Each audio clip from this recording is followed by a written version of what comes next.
ಕಳ್ತನ ಮಾಡಿದ್ರು, ತಗೊಂಬಂದು ಇಲ್ಲಿ ಕುತ್ಕೊಂಡು ಹಂಚ್ಕೊತಾ ಇದ್ರು. ಈ 7 ಜನಗಳನ್ನು ಈ ಕುತ್ಕೊಂಡು ಇಲ್ಲಿ ಹಂಚ್ಕೊತಾ ಇದ್ರು. ಆ ಸಮಯದಲ್ಲಿ ನೀವು ನೋಡ್ತಾ ಇದ್ರಲ್ಲ, ಈ ಕಲ್ಲಿನ ತುಂಡು ಮುರಿದು ಬಂದು ಅವ್ರ ಮೇಲೆ ಬಿದ್ದುಬಿಟ್ಟು ಆ 7 ಜನನೂ ಜೀವಂತ ಸಮಾಧಿ ಆಗೋಗ್ತಿದ್ರೆ 500 ಬೆಳೆದಂಥ ಬಂಗಾರ. ನೀವೇನಾದರೂ ಬೆಂಗಳೂರಿಂದ ಬರ್ತೀರಂದರೆ ಬೆಂಗಳೂರಿಂದ ಕೋಲಾರ ಬರ್ಬೇಕು, ಕೋಲಾರದಿಂದ ಬೇತ್ಮಂಗ್ಳೂರು ಬಂದು ಬೇತ್ಮಂಗ್ಳೂರು ರೋಡಿಂದ ಈ ಕಡೆ ನೀವು ಬರಬೇಕು. ಚಿಕ್ಕದಾಗಿದೆ. ಯಾವುದೇ ಕಾರಣಕ್ಕೂ ಕಚ್ಚಡ ತಂದು ಬಿಸಾಕಬೇಡಿ, ಗಲೀಜು ತಂದು ಬಿಸಾಕಬೇಡಿ. ನಮ್ಮ ಜನಗಳು ಗಲೀಜು ಜಾಸ್ತಿ ಮಾಡಿಬಿಡ್ತಾರೆ. ನಮ್ಮ ಜನಗಳಿಗೆ ಗಲೀಜು ಮಾಡೋದು ಜಾಸ್ತಿ ಇಷ್ಟ. ಇಂಥ ಪವಿತ್ರವಾದ ಸ್ಥಳಗಳನ್ನ ಕ್ಲೀನಾಗಿ ಕಾಪಾಡ್ಕೊಳ್ಳಿ.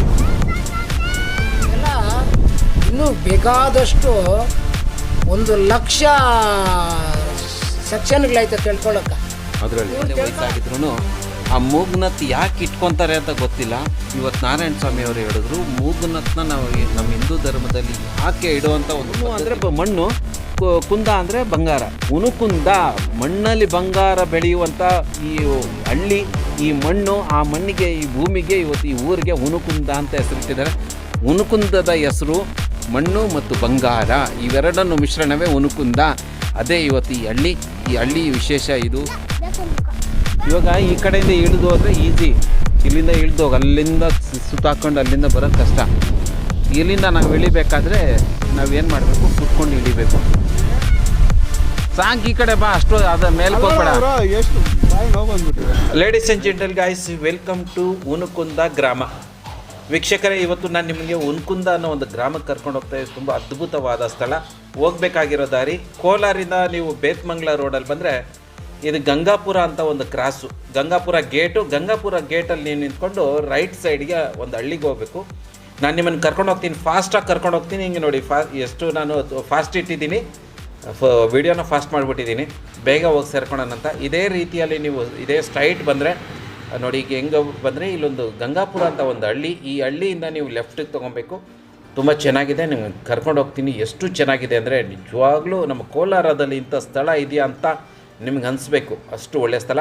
ಈಗ ಇಲ್ಲಿಂದ ನಾವು ಎಡಗಡೆಗೆ ಲೆಫ್ಟಿಗೆ ತೊಗೊಂಡು ಸ್ಟ್ರೈಟಾಗಿ ಹೋಗೋಣ. ಅಲ್ಲಿ ಮುಂದ್ಗಡೆ ಹೋದರೆ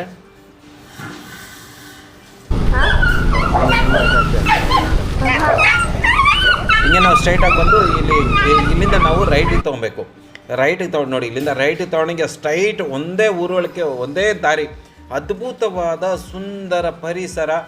ಬೆಟ್ಟದ ಮೇಲೆ ಸೋಮೇಶ್ವರನ ದೇವಾಲಯವಿದೆ, ಪ್ರಕೃತಿಯ ಮಡಿಲಲ್ಲಿ. ದೇವಾಲಯದ ವಿಡಿಯೋ ನಾನು ನಿಮಗೆ ಮುಂದೆ ತೊಗೊಂಬರ್ತೀನಿ. ಮತ್ತು ಇವತ್ತು ನಾನು ನಿಮಗೆ ಆ ಬೆಟ್ಟದ ಸುತ್ತಮುತ್ತ ತೋರಿಸ್ತೀನಿ. ಗುಹೆ ಒಳಕ್ಕೆ ಹೋಗೋದಿಲ್ಲ, ಗುಹೆ ಒಳಕ್ಕೆ ಹೋಗೋಂಥ ಇನ್ನೊಂದು ವಿಡಿಯೋ ತೊಗೊಂಬರ್ತೀನಿ. ಇವತ್ತು ಅಲ್ಲಿನ ಕತೆ ಏನಿದೆ, ಆ ಕತೆ ಎಲ್ಲನೂ ಉನುಕುಂದ ಗ್ರಾಮದ ಕತೆ ಮತ್ತು ಆ ದೇವಾಲಯದ ಆ ಬೆಟ್ಟಗಳು, ಆ ಪರಿಸರವನ್ನು ಈ ವಿಡಿಯೋದಲ್ಲಿ ನೋಡ್ಕೊತಾ ಹೋಗೋಣ. ವೀಕ್ಷಕರೇ, ವಿಡಿಯೋ ಇಷ್ಟ ಆಗಿದರೆ ಲೈಕ್ ಮಾಡಿ, ನನ್ನ ಚಾನಲ್ನ ಸಬ್ಸ್ಕ್ರೈಬ್ ಮಾಡ್ಕೊಳ್ಳಿ. ಇದೇ ರೀತಿ ನಮ್ಮ ಕೋಲಾರದ ವಿಶೇಷ ಸ್ಥಳಗಳನ್ನು ನಿಮ್ಮ ಮುಂದೆ ತೊಗೊಂಬರೋಂಥ ಪ್ರಯತ್ನ ಪಡ್ತಾ ಇದ್ದೀನಿ. ಈಗಾಗಲೇ ನಾವು ಬಂದಾಯಿತು ಉನುಕುಂದದ ಸೋಮೇಶ್ವರನ ದೇವಾಲಯದ ಬೆಟ್ಟದ ಮೇಲೆ. ನಿಮ್ಮೆಲ್ಲರಿಗೂ ನಿಮ್ಮ ಹತ್ರ ನಾನು ಒಂದು ಮಾತು ಹಂಚ್ಕೊತಾ ಇದ್ದೀನಿ. ನಾನು ಹಂಚ್ಕೊತಾ ಇಲ್ಲ, ನಮ್ಮ ಹತ್ರ ನಾರಾಯಣ ಸ್ವಾಮಿ ಅವರಿದ್ದಾರೆ. ನಮ್ಮ ಹಿಂದೂ ಧರ್ಮದಲ್ಲಿ ಮೂಗ್ಬಟ್ಟು ಯಾಕೆ ಇಡ್ತಾರೆ ಅಂತೇಳಿ ಇದುವರೆಗೂ ನನಗೆ ಗೊತ್ತಿಲ್ಲ. ಇವಾಗ ನನಗೆ ಹೆಚ್ಚು ಕಮ್ಮಿ 40 ವಯಸ್ಸಾಗಿದ್ರು ಆ ಮೂಗ್ನತ್ ಯಾಕೆ ಇಟ್ಕೊತಾರೆ ಅಂತ ಗೊತ್ತಿಲ್ಲ. ಇವತ್ತು ನಾರಾಯಣ ಸ್ವಾಮಿ ಅವರು ಹೇಳಿದ್ರು, ಮೂಗ್ನತ್ನ ನಾವು ನಮ್ಮ ಹಿಂದೂ ಧರ್ಮದಲ್ಲಿ ಯಾಕೆ ಇಡುವಂಥ ಒಂದು ಪದ್ಧತಿ, ಅದರ ಪ್ರಯೋಜನವೇನು, ಯಾಕೆ ಇಡಬೇಕು ಅಂತೇಳಿ ಇವಾಗ ನಾರಾಯಣ ಸ್ವಾಮಿ ಅವ್ರ ಹತ್ರ ಕೇಳಿ. ನಾರಾಯಣ ಸ್ವಾಮಿ ಅವರೇ, ನೀವು ಮೂಗ್ನತ್ ಬಗ್ಗೆ ಹೇಳಿದ್ರಿ. ನನಗೆ ಇದುವರೆಗೂ ಗೊತ್ತಿರಲಿಲ್ಲ ಮೂಗ್ನತ್ ಯಾಕೆ ಇಡ್ತಾರೆ ಅಂತ. ಅದು ಒಂದು ಶೋಗೆ ಇಡ್ತಾರಾ ಅಥವಾ ಏನಕ್ಕೆ ಇಡ್ತಾರೆ ಅಂತ ಗೊತ್ತಿರಲಿಲ್ಲ. ಹೇಳಿ, ಮೂಗುನತ್ತು ಯಾಕೆ ಇಡಬೇಕು? ಮೂಗುನತ್ತು ಯಾಕೆ ಇಡಬೇಕಂದ್ರೆ ಪವಿತ್ರವಾದಂಥ ಶಕ್ತಿಶಾಲಿ ಎಮ್ಮನು. ನಮಗೆ ಜನ್ಮ ಕೊಡೋದು ಹೆಣ್ಣು, ಅನ್ನ ಹಾಕೋದು ಹೆಣ್ಣು, ನೀರು ಕೊಡೋದು ಹೆಣ್ಣು, ನಮ್ಮ ಬಟ್ಟೆ ಇದು ಏನು ಬೇಕಾದಷ್ಟು ನಮಗೆ ಸೇವೆ ಮಾಡೋದೇ ಒಬ್ಬ ಹೆಣ್ಣು. ಅಂಥ ಹೆಣ್ಣಿಗೆ ಯಾವುದೇ ಕಷ್ಟ ಕೊಟ್ಟರೆ ಅವರ ಉಸಿರು, ಗಂಡನಿಗಾಗಲಿ ಇನ್ನೊಬ್ಬರಿಗಾಗಲಿ ಅವ್ರ ಉಸಿರು ಯಾರಿಗೆ ತಗುಲ್ತದ ಅವ್ರಿಗೆ ಅಲ್ಪ ಮೃತ್ಯು ದೋಷ ಬರುತ್ತೆ. ಅದರಿಂದ ಮೂಗ್ನತ್ತನ್ನು, ಚಿನ್ನದ ಮೂಗ್ನತ್ತನ್ನು ಮೂಗಲ್ಲಿ ಇಟ್ಕೊಂಡು ಅದು ಕಂಟ್ರೋಲ್ ಮಾಡುತ್ತೆ. ಈಗ ದೊಡ್ಡ ದೇವಿಗೆ ನೋಡ್ತಿರಲ್ಲ, ಈಗ ಚಾಮುಂಡೇಶ್ವರಿ ಅಲ್ಲೆಲ್ಲ ನೋಡಿ ಮೈಸೂರಲ್ಲಿ ಈ ಥರ ಡಬಲ್ ಇಟ್ಟಿರ್ತಾರೆ, ಇಲ್ಲಿ ಎರಡಕ್ಕೂ ಸೇರಿಸಿ ಇಟ್ಟಿರ್ತಾರೆ, ಇಟ್ಕೊಂಡಿರ್ತಾಳೆ ಆ ಎಮ್ಮನು. ಆ ಹೆಣ್ಣು ಉಸಿರು ತಗುಲಿದ್ರೆ ಕೆಟ್ಟದ್ದಾಗುತ್ತೆ ಅಂತ ಹೇಳ್ಬಿಟ್ಟು ಅದನ್ನು ಇನ್ನೂ ಬೇಕಾದಷ್ಟು 1,00,000 ಸೆಕ್ಷನ್ಗಳೈತೆ ತಿಳ್ಕೊಳಕ್ಕ. ಅದರಲ್ಲಿ ಇವ್ರು ತಿಳ್ಕೊಳ್ಳಲ್ಲ. ಸಾಂಗ್ ಈ ಕಡೆ ಬಾ, ಅಷ್ಟು ಅದ ಮೇಲೆ ಹೋಗ್ಬೇಡ. ಎಷ್ಟು ಬಾಯಿ ನೋವು ಬಂದ್ಬಿಟ್ಟಿದೆ ನನಗೆ. ಈ ಕಡೆ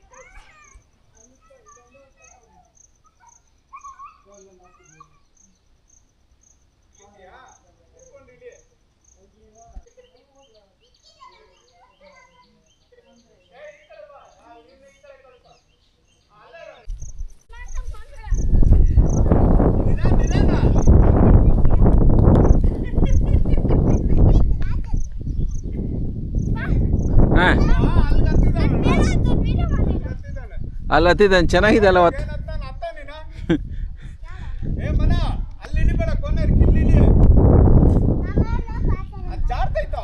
ಏಯ್ ಬಂಡ್ರೆ ಈ ಕಡೆ ನೀರ್ಗಿರಲ್ಲಿ ಬಿದ್ದರೆ ಆಮೇಲೆ ಹಳ್ಳ ಎಷ್ಟಿದೆ ಏನೋ ಗೊತ್ತಿಲ್ಲ. ಅದು ನೀರಿದೆ, ಜಾರ್ತಾರೆ ಪಿಳ್ಮರಿ, ನೀರ್ಗಳ ಹತ್ರ ಹೋಗ್ಬಾರ್ದು.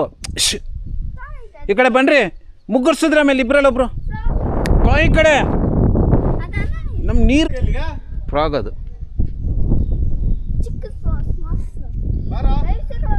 ಹಾಂ ಹತ್ರಿ ಹತ್ಬಾ ವಿಡಿಯೋ ಮಾಡ್ತೀನಿ ಹತ್ಬಾ. ನಡಿ ದೊಡ್ಡಪ್ಪ ಜೊತೆ ನಡಿ, ದೊಡ್ಡಪ್ಪ ಹಿಂದ್ಗಡೆ ಆತು.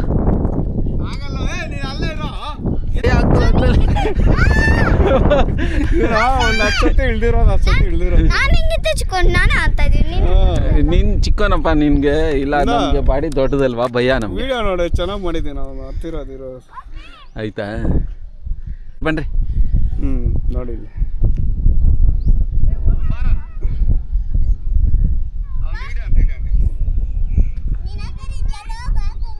ಅಲ್ಲೋಡು ಓಡಾಡಿ ಬಂದ್ಬಿಟ್ಟು ನೋಡಲ್ಲ.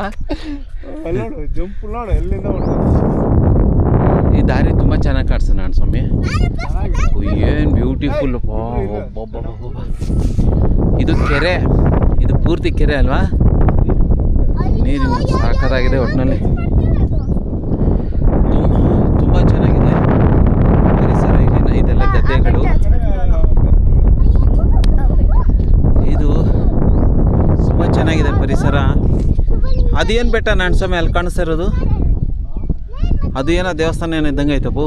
ನೋಡಿ ಮೇಲ್ಗಡೆ ದೇವಸ್ಥಾನಗಳವೆಲ್ಲ ಇದೆ. ಅಲ್ಲಿ ಕಾಣಿಸ್ತಾ ಇರೋ ಬೆಟ್ಟ.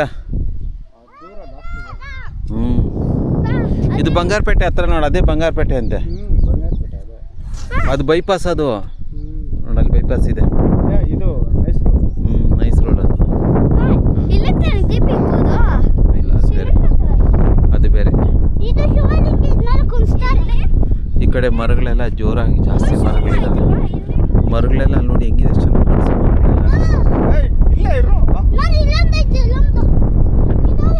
ಸಿಕ್ಕಾಪಟ್ಟೆ ಚೆನ್ನಾಗಿದೆ ವಾತಾವರಣ. ಗಾಳಿ ತುಂಬ ಚೆನ್ನಾಗಿದೆ.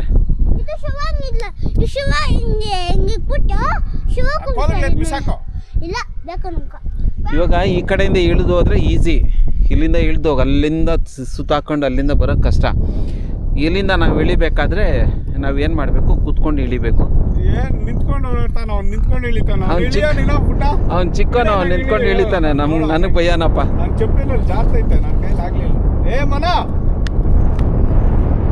ನಿಧಾನಗಲೇ ಪಿಳ್ಳೋನ್ ಇಳಿದ್ಬಿಟ್ಟ. ನನಗಂತೂ ಕಷ್ಟನೇ, ಭಯ ನನಗೆ. ಸ್ವಲ್ಪ ಭಯ ಇದೆ, ಸ್ವಲ್ಪ ಭಯ. ನನಗೂ ಭಯನೇ, ನನ್ಗೆ ಇಳಿಯುವಾಗ ಹತ್ತುವಾಗ ಸ್ವಲ್ಪ ಭಯ. ಇಲ್ಲ ಕೂತ್ಕೊಂಡು ಇಟ್ಬಿಟ್ರೆ ಕ್ಯಾಮ್ರಾ ಎತ್ಕೊಂಡು ಹೋಗ್ತಾನೆ. ಹೌದು, ಅವನು ಎಷ್ಟು ಈಸಿಯಾಗಿ ನಡ್ಕೊಂಡು ಬರ್ತಾನೆ. ಏನಕ್ಕೆ ಹಂಗಂತ ಇಳಿತಾ ಇದ್ದೀರಾ? ಈಸಿಯಾಗಿ ಹತ್ತಾನೆ, ಈಸಿಯಾಗಿ ಇಳಿತಾನೆ. ನನಗೆ ಸ್ವಲ್ಪ ಭಯ ಆಗ್ತದೆ ಹತ್ತಕ್ಕೆ ಇಳಿಯಕ್ಕೆ ಇಲ್ಲಿಂದ. ಡಬಲ್ ಅವನು ಭಯ ಬೀಳ್ತಾನೆ. ಇವನಿಗೊಂದ್ಸರಿ ಧೈರ್ಯ ಬಂದ್ಬಿಟ್ಟಿದೆ. ವಾತಾವರಣ ತುಂಬ ಚೆನ್ನಾಗಿದೆ, ಪರಿಸರ ತುಂಬ ಚೆನ್ನಾಗಿದೆ. ಹೊಲಗಳು, ಗದ್ದೆಗಳು ಸಕ್ಕದಾಗಿದ್ದಾವೆ. ಇಲ್ಲಿ ಬೆಟ್ಟಗಳು, ಕಲ್ಲುಗಳು.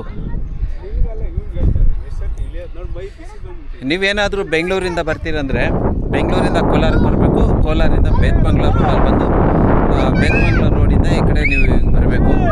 ಸಕ್ಕದಾಗಿದೆ ವಾತಾವರಣ.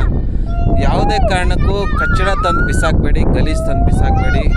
ನಮ್ಮ ಜನಗಳು ಗಲೀಜು ಜಾಸ್ತಿ ಮಾಡಿಬಿಡ್ತಾರೆ. ನಮ್ಮ ಜನಗಳಿಗೆ ಗಲೀಜು ಮಾಡೋದು ಜಾಸ್ತಿ ಇಷ್ಟ.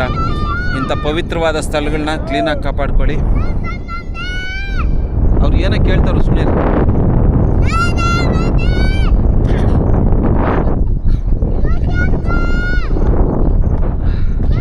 ಸಾಕು ಸಾಕು, ಆ ಕಡೆ ಹೋಗೋಣ. ತುಂಬ ಹಳ್ಳ ಇದೆ ಇದು, ತುಂಬ ಹಳ್ಳ ಇದೆ. ಒಂದು 50-60 ಅಡಿ ಅಷ್ಟು ಕೆಳಕ್ಕಿದೆ. ಸಖತ್ತಾಗಿದೆ ಈ ಕಡೆ ಪರಿಸರ.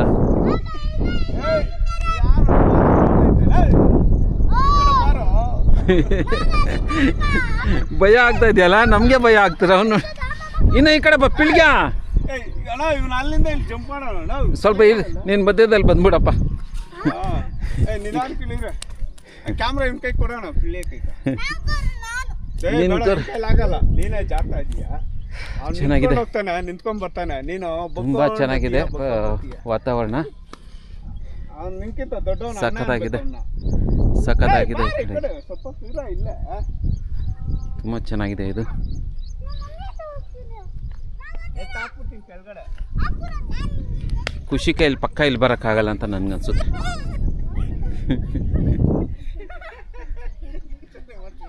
ಸಾರಿ ಕೇಳು, ಸಾರಿ ಕೇಳು,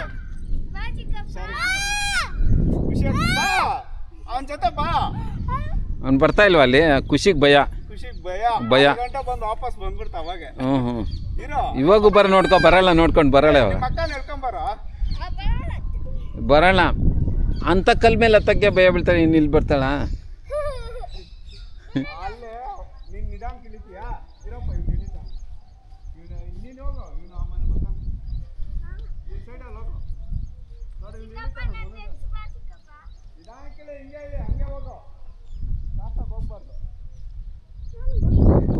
ಜಾಸ್ತಿ ಕರ್ಬೇಡ, ಈ ಕಡೆ ಇದೆ. ಅಲ್ಲೇ ಇರೋ, ಅಲ್ಲೇ ಇರಮ್ಮ.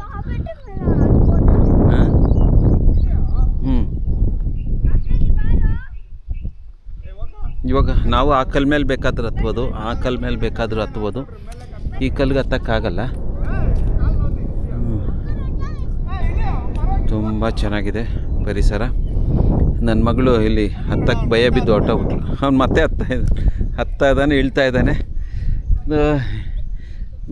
ನನಗೆ ತುಂಬ ದಿನದಿಂದ ಆಸೆ ಇತ್ತು. ನಾನು ಸ್ವಾಮಿ, ನನಗೆ ತುಂಬ ದಿನದಿಂದ ಆಸೆ ಇತ್ತು ನಿಮ್ಗೆ ಹೇಳ ತೋರಿಸ್. ಅಲ್ಲಿ ಬೆಟ್ಟ ಅಲ್ಲಿ ಇದೆ ತರ ಒಕ್ಲೇರಿಯಲ್ಲಿ, ಒಕ್ಲೇರಿ ಮತ್ತೆ ಕೈಲಾಸಗಿರಿಯಲ್ಲಿ ಅಲ್ಲ, ಇಲ್ಲಿ ಎಲ್ಲೇಳೆ ಅಲ್ಲ. ನನಗೇನು ಆಸೆ ಇತ್ತು ಕೈವಾರದಲ್ಲಿ ಭೀಮನು ಹೆಜ್ಜೆ ರಾವಣ ಗೊತ್ತ, ಅಲ್ಲಿ ಇದಕ್ಕಿಂತ ಘಾಟ್ ಕಲ್ಲು ಘಾಟ್ ಅಲ್ಲ. ನನಗೇನು ಆಸೆ ಇತ್ತು ಅಂದರೆ ಈ ಕಲ್ ಮೇಲೆ ಇವ್ರನ್ನ ಆಡಿಸ್ಬೇಕು ಅನ್ನೋ ಆಸೆ ಇತ್ತು. ಪಿಳ್ಮರಿ ಹೆಂಗಿತ್ತಪ್ಪ ನಿನ್ಗಿಲ್ಲ? ಇವಾಗ 20 ಸತಿ ಆಯ್ತು ಅವನು ವಿಡಿಯೋ ಮಾಡಿ. ನೀನು ಇಲ್ಲಿ ಆಡಬೇಕು ಅಂತ ನನಗೆ ಎಷ್ಟು ಆಸೆ ಇತ್ತು. ಹೆಂಗಿತ್ತು ನೀನು ಆಸೆ ತೀರ್ತಾ? ವಿಡಿಯೋ ಮಾಡ್ತಾ ಇದ್ದಾರೆ ಇಲ್ಲಿ. ಬೇಡ ಹೋಗ್ರಿ, ಅದ್ಮೇಲೆ ಅದ್ಮೇಲೆ ಹೋಗ್ಬೋದು. ಅಲ್ಲಿ ಗಂಟೆ ಜಾಗ ಇದೆ. ಇವಾಗ ಇಲ್ಲಿ ವಿಡಿಯೋ ಮಾಡ್ತಾ ಇದ್ದಾರೆ ಇಲ್ಲಿ. ಹ್ಞೂ ಸಾಕ, ಇವಾಗಿಲ್ಲೇ ಸಾಕ ಇಲ್ಲಿ. ಸರಿ ನಡೀರಿ, ಅಲ್ಲಿಗೆ ಹೋಗೋಣ. ಹ್ಞೂ ನಡಿ, ಸ್ವಲ್ಪ ಹೋಗುತ್ತೆ. ಹೆಂಗೆ ಹೇಳಿದ್ದೇವೆ ನೀನು? ನೀವು ನಾನು ಏನಾಗಲ್ಲ.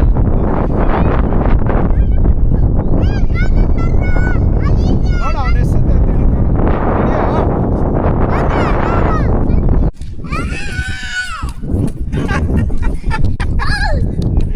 ಜಾರ್ರೆ ಕ್ರಾಸ್ ಆಗಿ ಇಟ್ಕೊಂಡ್ಬರ್ಬೇಕು. ನೀವು ಈ ಕಡೆ ಬರ್ಬೇಡ್ರ, ಈ ರಪ್ಪಲ್ಲೇ ಬನ್ನಿ, ಈ ರಪ್ಪಲ್ಲೇ ಬನ್ನಿ. ಹಂಗೆ ಇಡ್ರಿ, ಅಡ್ಡಾಡ ಇಟ್ಬಾರ್ದು. ಹಿಂಗೆ ಉದ್ದ ಇಟ್ಬಾರ್ದು, ಉದ್ದ ಇಟ್ಬಾರ್ದು. ಇಲ್ಲ ನೀವು ಉದ್ದ ಹಾಕ್ತೀರಾ. ಉದ್ದ ಇಕ್ಬಾರ್ದ? ಹಂಗಿಕ್ಕಿದ್ರೆ ಜಾರತ್ತ, ಹಿಂಗಿಕ್ರಿ. ಹಿಂಗೆ ಹಂಗಿಕ್ಕಿರತ್ತ.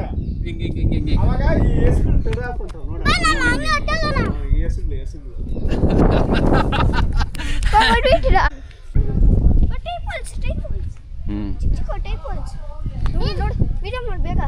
ಕಪ್ಪೆ ಮರಿ ಅವನು ಅಲ್ಗ ಹತ್ತಿದ್ದ ನಾನು. ಇದ್ರ ಮೇಲೆ ಹತ್ಬೋದು ಈಸಿಯಾಗಿ. ಇಲ್ಲೇ ಅಲ್ಲಿ ಕೈ ಇದು ಭೀಮನ್ ಪಾದ ಕೈವಾರದಲ್ಲಿ ಎಲ್ಲ ಬೆಟ್ಟನೂ ಹತ್ಸಿದ ಕೈವಾರಕನ್ನ. ನಾವು ಅವತ್ತು ಬೆಳಗ್ಗೆ ಹೋಗಿ ಸಾಯಂಕಾಲ ಬಂದಿದ್ದು. ಹೌದಾ? ಗಣೇಶ್ ಕಾಮಕ್ಕೆ ಜೈ ಜೈ ಜೈ ಜೈ ಜೈ ಜೈ ಖುಷಿ ಅಕ್ಕ ಇಲ್ಲಿ ಚೆನ್ನಾಗಿದೆ. ಇಲ್ಲ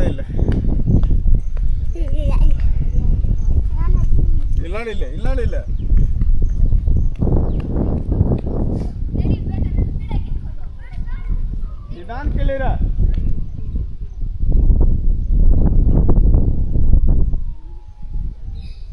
ನೋಡಿ ಇಲ್ಲಿ ಮೂವರು ನೋಡ್ರಿ ಇಲ್ಲ.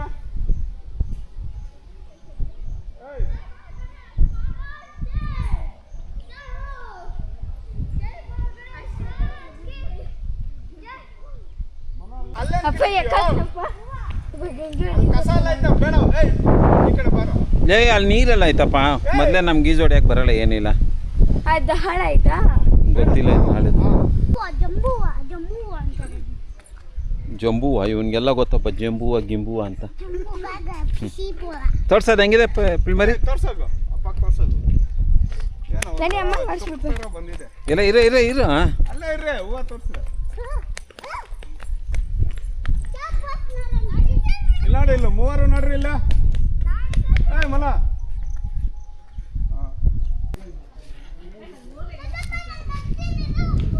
ಇಲ್ಲಿಂದ ಮೆಟ್ಲುಗಳಿದ್ದಾವೆ. ಮೆಟ್ಲುಗಳಿಂದ ಹತ್ಕೊಂಡು ಹಿಂಗೆ ಹೋಗಿ ಈ ಕಲ್ಲುಗಳ ಮೇಲೆ ಹೋಗ್ಬೋದು ನಾವು. ಹಾಂ ಹೌದಾ?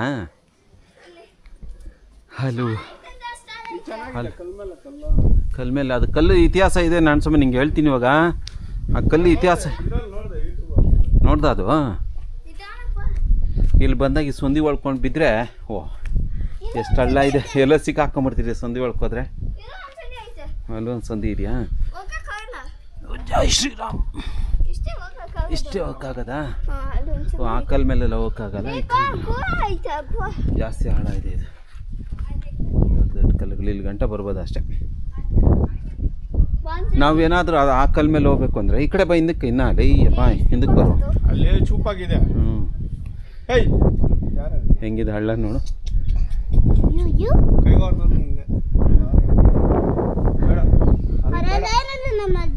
ನಾವು ಇಂಥ ಕಲ್ ಮೇಲೆ ಅಲ್ಲಿ ಹೋಗಿದ್ವಿ. ಅಲ್ಲಿ ಹೋಗಕ್ಕೆ ಹಂಗೆ ಇರ್ತದ?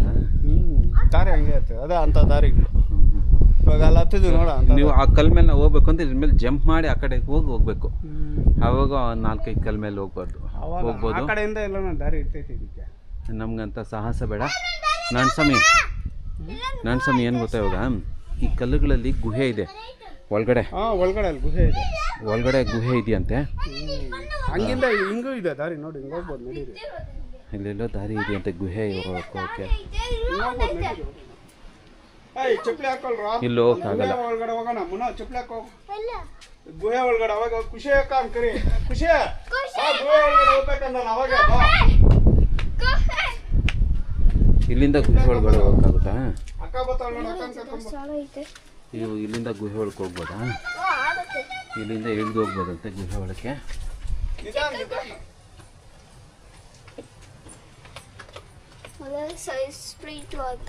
ಅಲ್ಲಿ ಒಳಗಡೆ ಗುಹೆ ಇದೆ. ಹೋಗ್ಬೋದು ಹಿಂಗೆ ಒಳ್ಕೊಳ್ಳೋದ್ರೆ. ಖುಷಿ ಹೋಗಲ್ಲ, ಅಲ್ಲಿ ಭಯ ಬೀಳ್ತಾರೆ. ಕೆಳಕ್ಕೆ ಹೋಗ್ತದೆ. ಬಿದ್ದೋದ್ರೆ ಇವಾಗ ನಾನು ನಿಮ್ಮ ಜೊತೆಗೆ ಒಂದು ಕತೆ ಹಂಚ್ಕೊತಾ ಇದ್ದೀನಿ. ತುಂಬ ಒಂದು ಇಂಪಾರ್ಟೆಂಟ್ ಕತೆ. ಈ ಊರಿನ ಉನ್ಕುಂದ ಗ್ರಾಮದ ಒಂದು ಕತೆ ನಿಮ್ಗೆ ಹೇಳಕ್ಕೆ ಹೋಗ್ಬಿಟ್ಟಿದ್ದೀನಿ ಇವಾಗ. ಆ ಕತೆಗೂ ಇಲ್ಲಿ ನೀವು ನೋಡ್ತಾ ಇರೋ ಕಲ್ಲಿಗೂ ನೋಡಿ, ಇಲ್ಲಿ ಬಿದ್ದಿರೋ ಕಲ್ಲಿಗೂ ತುಂಬ ಹತ್ತಿರವಾದ ನಂಟಿದೆ. ಅದು ನಾರಾಯಣ ಸ್ವಾಮಿ ಅವರು ಹೇಳಿದ್ದು. ಅದನ್ನು ನಾನು ನಿಮ್ಮ ಹತ್ರ ಹೇಳ್ತೀನಿ. ನಾರಾಯಣ ಸ್ವಾಮಿ ಏನಾಯಿತು ಅಂದರೆ, ಈ ಹಳ್ಳಿಯಲ್ಲಿ ಮೊದಲು ಬ್ರಾಹ್ಮಣರು ಜಾಸ್ತಿ ಇದ್ದಿದ್ದು. ಐನೂರು ಉನ್ಕುಂದ ಗ್ರಾಮದಲ್ಲಿ ಐನೂರು ಜಾಸ್ತಿ ಇದ್ದರು. ಐನೂರು ಜಾಸ್ತಿ ಇದ್ದಾಗ ಅವರು ವೇದ ವಾಕ್ಯಗಳು ಎಲ್ಲ ಜಾಸ್ತಿ ಮಾಡ್ತಾಯಿದ್ರು. ಒಂದ್ಸಲಿ ಏನಾಯಿತು, ಒಬ್ಬ ಐನೂರಿಗೆ ಗೊತ್ತಾಗೋಯ್ತು ಏನು ಇಲ್ಲಿ ಬಂಗಾರ ಬೆಳಿಬೋದು ಅಂತ. ಈ ಬಂಗಾರ ಬೆಳೆಯೋದನ್ನು ಹೆಂಗೆ ಅಂತೇಳ್ಬಿಟ್ಟು ಅವರು ಅಧ್ಯಯನ ಮಾಡಿದ್ರು. ಪುಸ್ತಕಗಳಲ್ಲಿ, ಶಾಸ್ತ್ರಗಳಲ್ಲಿ, ನಮ್ಮ ಹಿಂದೂ ಗ್ರಂಥಗಳಲ್ಲಿ ಇದಕ್ಕೆಲ್ಲ ಉಲ್ಲೇಖನವಿದೆ. ನಾವು ಅಷ್ಟೇ ಅದನ್ನು ಪಠಿಸಿಲ್ಲ. ಅವ್ರಿಗೆ ಐನೂರಿಗೆ ಗೊತ್ತಾಗೋಯ್ತು ಇಲ್ಲಿ ಹೆಂಗೆ ಬಂಗಾರ ಬೆಳಿಬೋದು ಅಂಥೇಳಿ. ಅವ್ರಿಗೆ ಗೊತ್ತಾದಾಗ ಒಂದು ಬೆಳೆ ಮಾಡ್ತಾರೆ, ಗದ್ದೆ ಮಾಡ್ತಾರೆ. ಈ ನೋಡಿ ನಾವು ಅಲ್ಲಿ ನೋಡಿದ್ವಲ್ಲ ಕೆರೆ ಗದ್ದೆ. ಸೊ ಅದೆಲ್ಲ ಆ ಗದ್ದೆಗಳಲ್ಲಿ ಗದ್ದೆ ಮಾಡಿದಾಗ ಆ ಒಂದು ಪರ್ಟಿಕ್ಯುಲರ್ ಟೈಮ್ ಇದೆ. ಆ ಟೈಮಲ್ಲಿ ನೆಲ್ಲನ್ನು ಚೆಲ್ಲಬೇಕು. ಆಮೇಲೆ ಅದನ್ನು ಇದು ಮಾಡ್ತಾರಲ್ಲ, ಪೈಲ್ ಮಾಡ್ತಾರಲ್ಲ, ಅದು ನೆಲ್ಲು ಕಡ್ಡಿ ಬಂದಮೇಲೆ ಮತ್ತೆ ಇದು ಮಾಡ್ತಾರೆ, ಅದನ್ನು ಉಣ್ತಾರೆ. ಆ ಉಣ್ಣೋ ಪರ್ಟಿಕ್ಯುಲರ್ ಟೈಮಿಗೆ ಅದು ಬಂಗಾರದ ಬೆಳೆ ಬೆಳೀತದೆ. ಆ ಒಂದು ಸಮಯ ಸಂದರ್ಭನ ಅರ್ಥ ಮಾಡ್ಕೊಂಡಿದ್ದ ಐನೂರು ಒಂದು ಸರಿ ಏನು ಮಾಡ್ತಾರೆ, ಬಂಗಾರ ಬೆಳಿಬೇಕು, ಅದು ಭತ್ತ ಬೆಳಿಬೇಕು ಅಂತೇಳಿ ಪ್ಲ್ಯಾನ್ ಮಾಡಿಕೊಂಡು ಬೆಳೀತಾರೆ. ಇವಾಗಿನ ಥರ ಅಲ್ಲ. ಆ ಕಾಲದಲ್ಲಿ ಏನು ಮಾಡ್ತಾಯಿದ್ರು, ಕೂಲಿಯವ್ರು ಇರ್ತಾಯಿದ್ರು, ಅವರೆಲ್ಲ ಜೀತದವ್ರ ಥರ. ಈಗಾದರೆ ಟೈಮಿಗೆ ಬರ್ತಾರೆ, ಅವಾಗೆಲ್ಲ ಜೀತದವ್ರಲ್ಲ, ವರ್ಷಾನ್ಬಟ್ಲೆ ಅವ್ರ ಮನೇಲಿ ಕೆಲಸ ಮಾಡ್ಕೊಂಡಿರೋದು. ಆ ಸಮಯದಲ್ಲಿ ಏನು ಮಾಡ್ತಾರೆ, 500 ಹೇಳಿರ್ತಾನೆ ಅವ್ರಿಗೆ, ಕೆಲಸದವ್ರಿಗೆ, ನೋಡಪ್ಪ ನಾಳೆ ಬೆಳಿಗ್ಗೆ ಇಷ್ಟೊತ್ತಿಗೆ ಕರೆಕ್ಟಾಗಿ ನೀವು ನೆಲ್ ಚೆಲ್ಲಬೇಕು ಅಂತ. ಇದನ್ನೇನು ಮಾಡ್ತಾರೆ, ಪಕ್ಕದಲ್ಲಿ ಒಬ್ಬ ಮಾಮೂಲಿ ರೈತ, ಒಬ್ಬ ಏನು ಹೇಳ್ತಾರೆ ಅದಕ್ಕೆ, ಬೇರೆ ಕ್ಯಾಸ್ಟವನು, ಅವನೇನು ಮಾಡ್ತಾನೆ, ಇದನ್ನು ಬೆಳಿಬೇಕು, ಎಷ್ಟೊತ್ತಿಗೆ ಹಾಕಬೇಕು ಅಂತೇಳಿ ಅವನು ಐಡಿಯಾ ಇರ್ತಾರೆ. ಮುಹೂರ್ತ ಇವ್ರನ್ನ ಮಾಮೂಲಿ ಗೊತ್ತಿರಲ್ಲ ಯಾವ ಮುಹೂರ್ತಕ್ಕೆ ಏನಂತ ಹೇಳ್ಬಿಟ್ಟು, 500 ಯಾವ ಮುಹೂರ್ತದಲ್ಲಿ ಬೆಳೆ ಹಾಕ್ತಾರೆ ಅದೇ ಮುಹೂರ್ತಕ್ಕೆ ನಾನು ಹಾಕಬೇಕು ಅಂತ ಹೇಳ್ಬಿಟ್ಟು ಅವನು ಏನು ಮಾಡ್ತಾನೆ, ಅವನು ಅದೇ ರೀತಿ ಮಾಡ್ತಾನೆ. 500 ಹೇಳ್ತಾನೆ, ನೋಡಪ್ಪ ಇವಾಗ ನೀವು ಹೋಗ್ರಿ, ಹೊಲ್ದ ಹತ್ರಕ್ಕೆ ಹೋಗ್ರಿ, ಕರೆಕ್ಟಾಗಿ ನಾನು ಇಲ್ಲಿಂದ ಸೌಂಡ್ ಕೊಡ್ತೀನಿ, ಅಷ್ಟೊತ್ತು ನೀವು ಭತ್ತ ಚೆಲ್ರಿ ಅಂತ ಹೇಳ್ತಾನೆ. ಸರಿ, ಇವರು ಏನು ಮಾಡಿದ್ರು, ಕೆಲಸದವರೆಲ್ಲನೂ ಹೋದರು ಗದ್ದೆ ಹತ್ರಕ್ಕೆ. 500 ಏನು ಮಾಡಿದ್ರು, ಸೌಂಡ್ ಮಾಡಿದ್ರು. ಇವಾಗ ಒಂದು ಕಲ್ ಮೇಲೆ ನಿಂತ್ಕೊಂಡು ಸೌಂಡ್ ಮಾಡೋದು ಹೇಳೋ ಒಂದು ಇರುತ್ತೆ ಅವ್ರಿಗೆ, ಆ ರೀತಿ ಸೌಂಡ್ ಮಾಡಿದ್ರು. ಇವರು ಕಡ್ಡಿ ಪುಡಿ ಹಾಕೋ ಕೂತ್ಕೊಂಡಿದ್ರು. ಫೋನ್ನ ಮೀಡ್ರ ಅಂತೇಳ್ಬಿಟ್ಟು ಇವ್ರು ಏನು ಮಾಡಿದ್ರು, ಸ್ವಲ್ಪ ಲೇಟ್ ಮಾಡಿದ್ರು, ಸ್ವಲ್ಪ ವಿಳಂಬ ಆಯಿತು. ಇವನು ಇನ್ನೊಬ್ಬ ಇದ್ನಲ್ಲ ಪಕ್ಕದ ರೈತ, ಇವ್ರು ಹೇಳಿದ ಮುಹೂರ್ತಕ್ಕೆ ಮಾಡಬೇಕು ಅಂತ, ಆ ಮುಹೂರ್ತದಲ್ಲಿ ಇವನು ಹೋಗ್ಬಿಟ್ಟು ಟಕ್ಕಂತ ಚೆಲ್ಬಿಟ್ಟ ಭತ್ತನ ಚೆಲ್ದ. ಒಳ್ಳೆ ಪೈರು ಬಂತು, ಆ ಪೈರು ತೊಗೊಂಡೋಗಿ ನಾಟಿ ಮಾಡ್ದ. ಆ ನಾಟಿ ಮಾಡುವಾಗನು ಇವನು ಹೇಳಿರ್ತಾನೆ 500 ಇಷ್ಟೊತ್ತಿಗೆ ನಾಟಿ ಮಾಡಬೇಕು ಅಂತೇಳ್ಬಿಟ್ಟು, ಆಯ್ತು ಸ್ವಾಮಿ ಮಾಡ್ತೀವಿ ಅಂತಾರೆ. ಆ ಸಮಯ ಬಂದಾಗ 500 ಹೇಳ್ತಾನೆ, ಊನ್ರಪ್ಪ ಅಂತಾನೆ. ಇವ್ರು ಯಥ ಪ್ರಕಾರ ಕೆಲಸದವ್ರು ಸ್ವಲ್ಪ ಡಿಲೇ ಅಲ್ವಾ, ಕೆಲಸದವ್ರು ಸ್ವಲ್ಪ ಡಿಲೇ ಮಾಡಿದ್ರು. ಆದರೆ ಪಕ್ಕದ ರೈತ ಕರೆಕ್ಟ್ ಆ ಕ್ಷಣಕ್ಕೇ ಅದನ್ನು ಪೈರನ್ನ ನಾಟಿ ಮಾಡಿಬಿಟ್ಟ. ನಾಟಿ ಮಾಡ್ದ, ಬೆಳೆ ಬಂತು, ಬೆಳೆ ಚೆನ್ನಾಗಿ ಬಂತು. ಅವನದು ಫುಲ್ ಬೆಳೆ ರೈತರದು, ಈ ಯಾರ್ದು ಐವಾರ್ದು. ಏನಾಗಿದೆ ಗೊತ್ತಾ, ಐವಾರ್ದು ಫುಲ್ ಬೆಳೆ ಚೆನ್ನಾಗಿ ಭತ್ತ ಬಂದಿದೆ, ಚೆನ್ನಾಗಿ ಆಗ್ಬಿಟ್ಟಿದೆ. ಇವನು ರೈತ ಮಾಡಿದ್ನಲ್ಲ, ಅವನದ್ರಲ್ಲಿ ಭತ್ತ ಬರಲಿಲ್ಲ. ಅವನಿಗೆ ಬೇಜಾರಾಗೋಯ್ತು, ಏನಿದು ಭತ್ತನೇ ಬರ್ತಾ ಇಲ್ವಲ್ಲ, ಏನಿದು ಯಾಕೆ ಹಿಂಗಾಗೋಯ್ತು, 500 ಅಷ್ಟು ಚೆನ್ನಾಗಿ ಬಂದಿದೆ, 500 ಹೇಳಿ ಟೈಮ್ಗೆ ನಾನು ಮಾಡಿದೆ, ಯಾಕೆ ಬರಲಿಲ್ಲ ಅಂತ ಅವನಿಗೆ ತಲೆ ಕೆಡಿಸ್ಕೊಂಡು ಬೇಜಾರಾಗಿ ನೋವು ತಿನ್ಕೊಂಡೋದ. ಆವಾಗ 500 ಏನು ಮಾಡ್ದ, ಬಂದು ನೋಡ್ದ, ಭತ್ತನ ತೆಗೆದು ನೋಡ್ತಾನೆ. ಭತ್ತ ತೆಗೆದು ನೋಡಿದ್ರೆ ಅಕ್ಕಿ. ಅವ್ನಿಗೆ ಬೇಜಾರಾಗೋಯ್ತು, ಏನು ಮಗನು 500ಗೆ ಬೇಜಾರಾಗ್ಬಿಡ್ತು, ಏನಿದು ನಮ್ಮ ಬೆಳೆಯಲ್ಲಿ ಭತ್ತ ಬರಲಿಲ್ಲ ಅಂತೇಳ್ಬಿಟ್ಟು ಹತಾಸೆಗೊಂಡು ಪಕ್ಕದ ರೈತನ ತೋಟಕ್ಕೆ ಹೋಗಿ ನೋಡ್ತಾನೆ.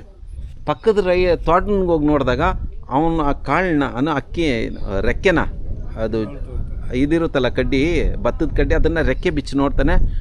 ಒಳಗಡೆ ಉಣು ಅಂತ ಇತ್ತು. ಉಣು ಅಂದರೆ ಬಂಗಾರ.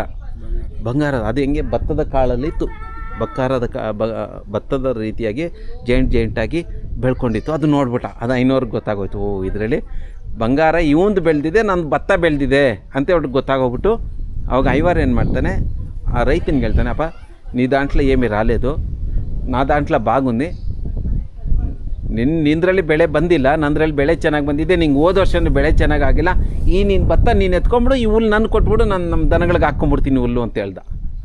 ಅರ್ಥ ಆಯ್ತಾ ಏನು ಹೇಳ್ತಾ ಇದ್ದೀನಿ ಅಂತ? 500 ಟೆಕ್ನಿಕ್ಕು. 500 ಹೊಲದಲ್ಲಿ ಭತ್ತ ಬಂದಿತ್ತು, ರೈತನ ಹೊಲದಲ್ಲಿ ಬಂಗಾರ ಬೆಳೆದಿತ್ತು. ಅವ್ನು ಟೈಮ್ ಸರಿಯಾಗಿ ಆ ಸಮಯ ಮುಹೂರ್ತಕ್ಕೆ ಮಾಡಿದ. ಅದಕ್ಕೆ ನಮ್ಮ ಮುಹೂರ್ತಗಳು ಅಂದರೆ ಅಷ್ಟು ಚೆನ್ನಾಗಿದೆ, ಅಷ್ಟು ಇಂಪಾರ್ಟೆಂಟು. ಕೆಲಸ ನೆಗ್ಲೆಕ್ಟ್ ಮಾಡ್ದ. ಆವಾಗ 500 ಬುದ್ಧಿ ಉಪಯೋಗಿಸಿ ಆ ರೈತನಿಗೆ ಅವನು ಭತ್ತ ಕೊಟ್ಬಿಟ್ಟು ಅವನ ಹತ್ರ ಇರೋ ಹುಲ್ಲು ನಾನು ಕಿತ್ಕೊಂಡು ಮಾಡ್ತೀನಿ ಅಂತೇಳಿ ಇವನೇನು ಮಾಡ್ದೆ, ಹುಲ್ಲನ್ನ ಕಿತ್ತಾಕ್ಸ್ಕೊಂಡು ಮನೆಗೆ ಹಾಕ್ಕೊಂಬಿಟ್ಟ. ಮನೇಲಿ ಹಾಕಿ ಅದನ್ನು ಅವನು ಒಣಗಿಸಿ ತೆಗಿಬೇಕು ಅಂತ ಅವನು ಪ್ಲ್ಯಾನ್ ಇತ್ತು.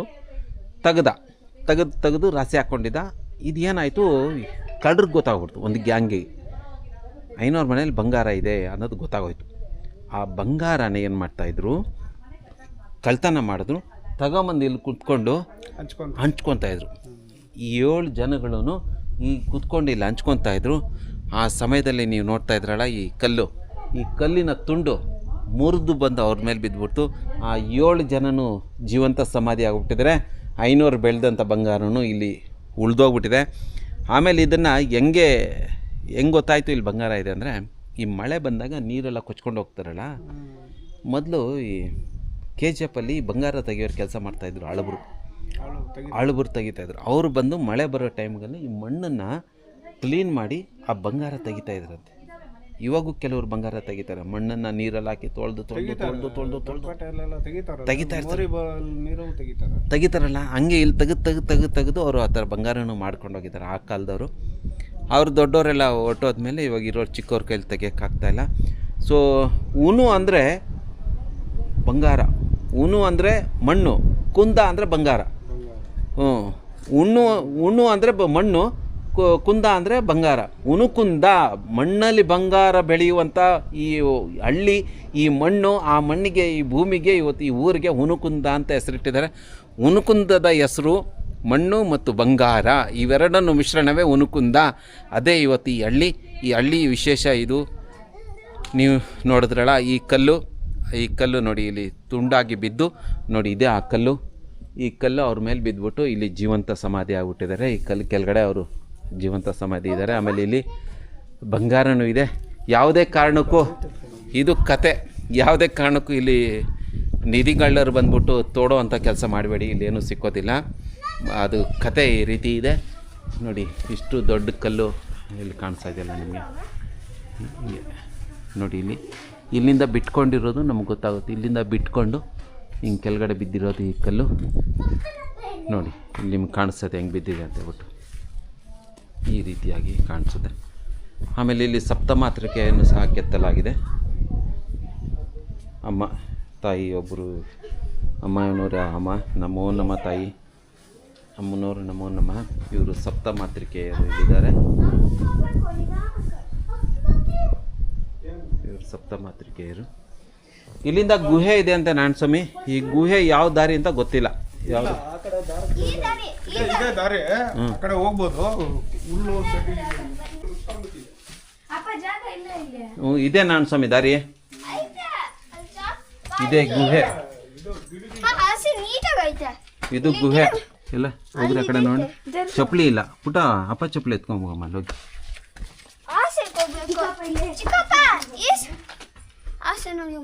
ಹಿಂಗೆ ಹೋಗ್ಬೋದು. ಎಲ್ಲಿ ಗಂಟೆ ಹೋಗ್ತಾರೋ ಗೊತ್ತಿಲ್ಲ, ನೋಡ್ಕೊಂಬರೋಣ ಒಂಚೂರು. ಹಿಂಗೆ ಹೋಗ್ಬೋದು ಒಳಗಡೆ. ಯಾವುದೂ ಅಷ್ಟಿದೆ. ನಾವು ನೀಟಾಗಿ ಬದುಕಬೇಕಂದ್ರೆ ಧರ್ಮದ ಕಡೆ ಗಮನ ಕೊಡಬೇಕು. ಅಧರ್ಮದ ಕಡೆಗೆ ಜಾಸ್ತಿ ಗಮನ ಕೊಡ್ತೀವಿ, ಧರ್ಮದ ಕಡೆ ಗಮನ ಕೊಡೋಲ್ಲ. ಧರ್ಮ ಅಂದರೆ ಕಹಿ, ಅಧರ್ಮ ಸಿಹಿ. ಈಗ ಒಂದು ಮಾತ್ರೆ ತಗೊತೀವಿ ನಾವು, ಅದು ಇನ್ನು 10 ನಿಮಿಷದಲ್ಲಿ ನಮಗೆ ವಾಸಿ ಮಾಡುತ್ತೆ. ಅದು ಕಹಿ, ಅದು ಕುಡಿಯೋಕ್ಕೆ ಕಷ್ಟ. ಮಕ್ಳಿಗೆ ಕೊಟ್ಟರೆ ಇವು ನನಗೆ ಬೇಡ ಅಂತಾರೆ. ಅದು ಕುಡಿದ್ರೆ ಅವರು ಸಕ್ಸಸ್ ಆಗಿಬಿಡ್ತಾರೆ. ಅದು ಕಹಿ. ಇನ್ನೇನಾದರೂ ಪದಾರ್ಥಗಳು ಚೆನ್ನಾಗಿರುತ್ತೆ ತಿಂದರೆ ಅದ್ರ ಕಾಯಿಲೆ ಬರುತ್ತೆ. ಅದು ಬೇಕು ಅಂತಾರೆ. ಇವಾಗ ಕಸರೆ ನಮ್ಮ ಆರೋಗ್ಯನ ಹೌದು, ಅದು ಬೇಡ ಅಂತಾರೆ. ಸಿಹಿ ಒಳ್ಳೆ ಮಾತು ಈಗ ನಾನು ಹೇಳಿದ್ನಂದ್ಕೋ ಅದನ್ನ ಕೇಳಲ್ಲ. ಇನ್ನೇನಾದ್ರೂ ಬೇರೆ ನಗೋದು, ಇನ್ನೊಬ್ಬರನ್ನ ಗೇಲಿ ಮಾಡೋದು, ಇನ್ನೊಬ್ಬರನ್ನ ತಳ್ಳೋದು, ಅದನ್ನ ನೋಡೋಕೆ ಓಡಿ ಹೋಗ್ತಾರೆ. ಒಳ್ಳೆಯದಕ್ಕೆ ಬರಲ್ಲ. ಹೌದು. ಮೂಗಿನತ್ತಿಗೆ ವಿಶೇಷವಾದಂಥ ಚರಿತ್ರೆ ಐತೆ. ಪ್ರತಿ ಮಹಿಳೆನೂ ಮೂಗಿನತ್ತು ಯಾಮಾರ್ದಿರ ಇಟ್ಕೊಬೇಕು. ಸೊ ಇದು ಏನಂದರೆ, ಮೂಗಿನತ್ತನ್ನು ಯಾಕೆ ಇಟ್ಕೊಬೇಕು ಅಂದರೆ, ನಾವು ಉಸಿರಾಡುವಾಗಂತ ಉಸಿರಲ್ಲಿ ತುಂಬ ಶಕ್ತಿ ಇರುತ್ತೆ. ಅದು ಡೈರೆಕ್ಟಾಗಿ ಬೇರೆಯವ್ರ ಮೇಲಿದ್ದರೆ ಕೆಟ್ಟ ಪರಿಣಾಮ ಬೀಳುತ್ತೆ. ಆ ಶಕ್ತಿಯನ್ನು ಫಿಲ್ಟರ್ ಮಾಡಿ ಅದನ್ನು ಸಾತ್ವಿಕವಾಗಿ ಬರುವಂಥ ಮಾಡೋದು ಆ ಬಂಗಾರಕ್ಕೆ ಆ ಶಕ್ತಿ ಇರುತ್ತೆ. ಅದಕ್ಕೆ ಬಂಗಾರವನ್ನು ಧರಿಸಿ ನಮ್ಮ ಒಳಗಡೆಯಿಂದ ಬರುವ ಎಲ್ಲ ಕೆಟ್ಟ ನಾವು ಆಮ್ಲಜನಕ ಆಚೆ ಬಿಡ್ತೀವಿ. ನಾವು ಏನು ತೊಗೋತೀವಿ, ಆಕ್ಸಿಜನ್ನ ನಾವು ತೊಗೊತೀವಿ, ಆಮ್ಲಜನಕವನ್ನು ಆಚೆ ಬಿಡ್ತೀವಿ. ಈ ಆಮ್ಲಜನಕವನ್ನು ಅದನ್ನು ಫಿಲ್ಟರ್ ಮಾಡಿ ಬಿಡುವಂಥದ್ದು ಬಂಗಾರಕ್ಕೆ ಅಷ್ಟು ಶಕ್ತಿ ಇದೆ. ಅದಕ್ಕೆ ಮೂಗ್ನತ್ತು ಇಟ್ಕೊತಾರೆ. ಹೆಣ್ಮಕ್ಳು ಮೂಗ್ನತ್ತು ಧರಿಸೋದಕ್ಕೆ ಇದೇ ಮುಖ್ಯವಾದ ಕಾರಣ. ಇನ್ನೂ ಇದಾವಂತೆ, ಹಂತತ್ವಾಗಿ ತಿಳ್ಕೊತ ಹೋಗೋಣ. ನಾರಾಯಣ ಸ್ವಾಮಿ ಅವ್ರ ಹತ್ರ ಮಾಂಸಾಹಾರಿ ಮಾಡ್ತಾರಲ್ಲ, ಮಾಂಸ ಅದು ಭಾನುವಾರ ಮಾಂಸ ತಿನ್ನಬಾರ್ದು. ನಾನು ಇದನ್ನು ನೀಟಾಗಿ ಟಿವಿನಲ್ಲಿ ಹಾಕಿನಿ. ಬೇಕಂದ್ರೆ ನೀಟಾಗಿ ನಾನು ಎಲ್ಲರೂ ನೋಡಲಿ, ಬೇಕಂದ್ರೆ ಪುರೋಹಿತರೆಲ್ಲ ನೋಡಿ, ದೊಡ್ಡ ಪುರೋಹಿತರು ನೋಡಲಿ. ಅದು ಬೈಲನ್ನಲ್ಲಿ ಐತೆ, ಕಾಲಿಜ್ಞಾನದಲ್ಲೇ ಇದೆ. ಭಾನುವಾರ ಮಾಂಸವನ್ನು ತಿನ್ನಬಾರ್ದು.